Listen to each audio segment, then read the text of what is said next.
With Gregory being our player character in FNAF Security Breach, you figured that along the way we'd learn more about him, right? Well, we don't. In fact, there are a lot of things that seem just off about this guy, and those are what we're exploring today. Let's do it. In at 10, Freddy. The relationship with Freddy here is a very interesting but weird one, I'm going to have to admit. It's like the two characters, Gregory and Freddy, are brothers, but my concern is why Gregory is so confident that he wouldn't get caught, that he would crawl inside of Freddy. Like all the other animatronics have been programmed to track you down, so why would he think that Freddy was any different, especially after parts in service when Freddy could have easily been restored to factory settings or something like that. His trust in Freddy was so odd that I was certain we'd get betrayed by him at the end of the game, or in one of the endings, but no. Every ending ends with Freddy staying by our side, even if it destroys him in the process. Gregory's trust and relationship with Glamrock Freddy is certainly a weird thing. In at 9, Homeless. The fact that Gregory also appears to be homeless is an entirely other thing. Like normally, if a child is homeless or an orphan, he'd be taken to an orphanage or to family to stay with. Yet somehow, this child has been able to avoid every form of law enforcement that's noticed him, or just avoided detection altogether, and that seems fairly insane to me. However, these are also the police that couldn't find the original 5 missing children's bodies after the animatronics were literally leaking blood, but that's aside the point. You'd think that this kid, after being locked in a pizzaplex overnight, would be willing to go to an orphanage to make sure that he was safe, because, you know, a psychopathic killer bunny was after you for 6 hours. But no. My question is, why did Gregory just go and why did he hide in the pizzaplex if he was really homeless? I'm sure that Freddy could have kept him in his green room and just let him sleep, or hell, let Gregory sleep in his stomach while Freddy made sure that he was getting to the recharge stations every hour like he needed to normally. It just seems like it could have been avoided, and it should have been avoided. And at 8, Height. Now, Gregory's height compared to his age has always been something that's bothered me, so to really calculate how tall Gregory is, I did a good old pixel measurement off the Funko statue of Gregory and Freddy. Now, assuming that Glamrock Freddy's height is the same as Rockstar Freddy, which ends up being around 6.1 feet, which is, let's be honest, going to give Gregory the best chance here, that means that Freddy's 570 pixels in this instance, for how I was doing it, ends up being 6.1 feet. The opening that Gregory hides in, when being generous with my counting, was 118 pixels tall, averaging out to around 8.3 pixels per inch. 118 pixels, which keep in mind was generous, ends up equaling to about 14.21 inches or 1.18 feet. Going on various forums about children's car seats, I learned that the torso length of kids, while greatly varying, does end up being larger than 14.21 inches on average. Even a 4-year-old ended up having a torso of 15 inches. So Gregory ends up fitting his entire torso into the cavity with room to spare. I double checked the measurements because that just seemed off to me, and it still worked out properly. So Gregory's torso is smaller than that of a 4-year-old. So what the is going on here? And at 7, memory loss?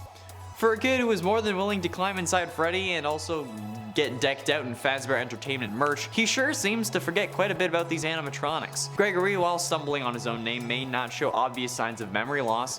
When he gets trapped in a security office when Chica's outside the door, his only way out is to make a pizza using a robot. Now he asks Freddy why he needs to or even should do this, and Freddy's response is because Chica loves pizza. Of course Chica loves pizza! That's been her brand since the start, for 40 years in this series. There have been memes about how much Chica loves pizza. They made a whole Mazer-size center because Chica loved pizza so much and they wanted to explain how she lost her weight. Gregory even catches her eating garbage and pizza, for God's sake. And he doesn't know that she loves pizza? How? How does he not know that when wearing both a Fazbear Entertainment shirt and shoes? Yeah, seems a little sus if you ask me. Gregory definitely should be venting. And at 6, therapy. Gregory might have actually been going to therapy, but we're not certain if this was actually the case. This is possible though thanks to the 16 retro CDs that can be found towards the end of the game, that can be played with a CD player in the hidden sister location room. The retro CDs require Roxanne's eye upgrade on Glamrock Freddy. Out of all 16 tapes though, half of them are for a patient labeled with the numbers 4-6. The other 8 are for Vanessa, however these are marked with the number 7-1. Patient 46 is very odd. never responding with words and never even being named. Some assume that this could be Vanny, however if that were the case, they wouldn't have another designation for her since they just think it's Vanessa. The issue also arises that they're being talked to as if they were a child, which would indicate Gregory. But only people associated with the company end up being evaluated by the shrink. So how could Gregory be associated with this company but not have a guest profile and be wiped from the hard drive? Client 46 also had their last 3 therapists disappear, with one of them turning up dead, and they don't really seem to mind, which lines up with Gregory being willing to kill Vanny in the phaser blast ending. So, maybe it is him.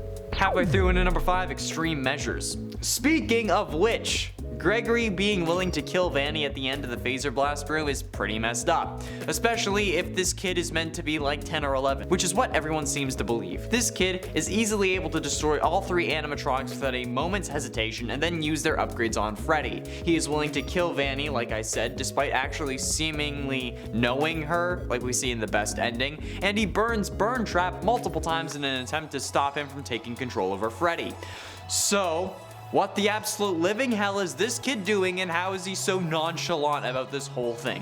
This guy kills Vanny and then only gets emotional when he has to go and talk to a destroyed Freddy. Like, dude, Vanny is literally bleeding out mere feet from you. Couldn't you have just said, like, stop Vanny or restrain Vanny, not freaking disassemble Vanny? I get that she said that about Freddy and it's fresh on your mind, but dude, you're not panicking about literally anything else. So just say something that doesn't involve a human dying, for God's sakes, especially if you know her. In at 4, Vanessa. Like I just mentioned, his relationship with Vanessa also seemingly makes no sense.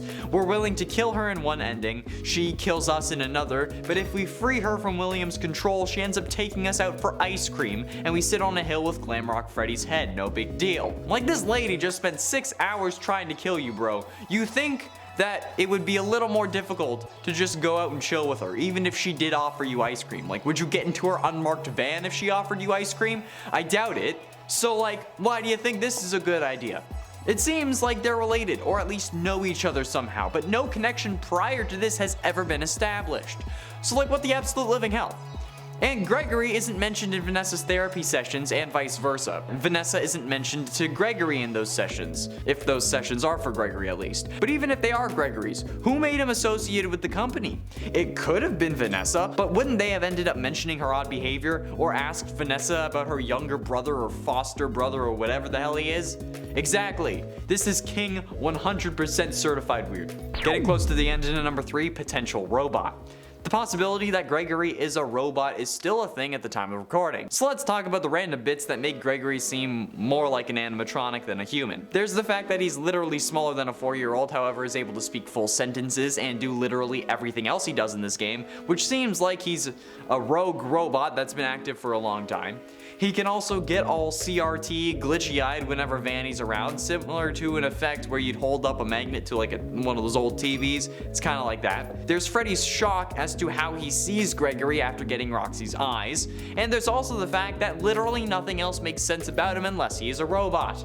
It explains why he's homeless, it explains why he's willing to kill, because you know, no moral code, why Vanny would be willing to bring him to William if he's supposed to be Crying Child but as a robot. It explains why Afton takes over Freddy and not Gregory if he's still meant to be Crying Child, and basically makes this whole game make a lot more sense. So, is he a robot? Currently unknown, but it is certainly a possibility. Penultimately, in at number 2, can drive. Gregory being able to drive the Fazbear van in the van ending is probably one of the biggest WTF moments in this entire game for me. Like, this kid is able to hide in baby strollers and can fit his torso into a 14-inch hole, but is also able to press the pedals on a van, not even a car, but like an actual van. How the living hell is that possible? I guess maybe perhaps he put like a brick on the gas pedal, but that seems like it would be an even worse idea and not very effective, depending on the brick. Like, how the living hell was Gregory able to drive that truck, or even know how to drive it? And how did Freddy allow that? Or like all his safety protocols off or something? Like, what the absolute living hell do we think is going on here? Because I have no clue. Gregory driving a car is 9 out of 10 on the weird scale, and honestly, in my opinion, King 100% certified weird. Like, who the thought that this made sense, and then didn't explain to us how he's driving the van. God damn it. And finally, in at number 1, knowledge. You know what I value more than the cars in my garage? Knowledge. Finally, the knowledge that this kid has exceeds even some of my own. This kid is the size of a 4-year-old, can fit inside Freddy, baby strollers, and various other small areas around the Pizzaplex. He's too small to go driving in one of the go-karts alone, but he knows how to restart generators, operate a trash compactor, start and drive a car, as well as identify a car battery, connect the jumper cables on a car battery properly, and then use those to fix Freddy's whole recharge every hour issue. How the living hell does that make any sense? And how do they solve that issue in the true ending? Because Freddy is still going to need to recharge every hour, and they don't have a van this time around. So how do Freddy and Gregory make it to the hill without Freddy needing to recharge? Or how do they solve that issue? This kid knows more words than I do, but somehow is still the size of a 4-year-old. Maybe even smaller. No, it makes absolutely no sense. And this kid's weird superpower is what makes this game so confusing. It really only makes sense if he's a robot that was supposed to mimic a toddler who's been operational for decades and has been learning this whole time. That's the only way that this makes any sense to me. That's all the time we have for today, friends. Thank you all so much for watching. I have been in Shower Me, Connor Monroe, and I'll see you in another video.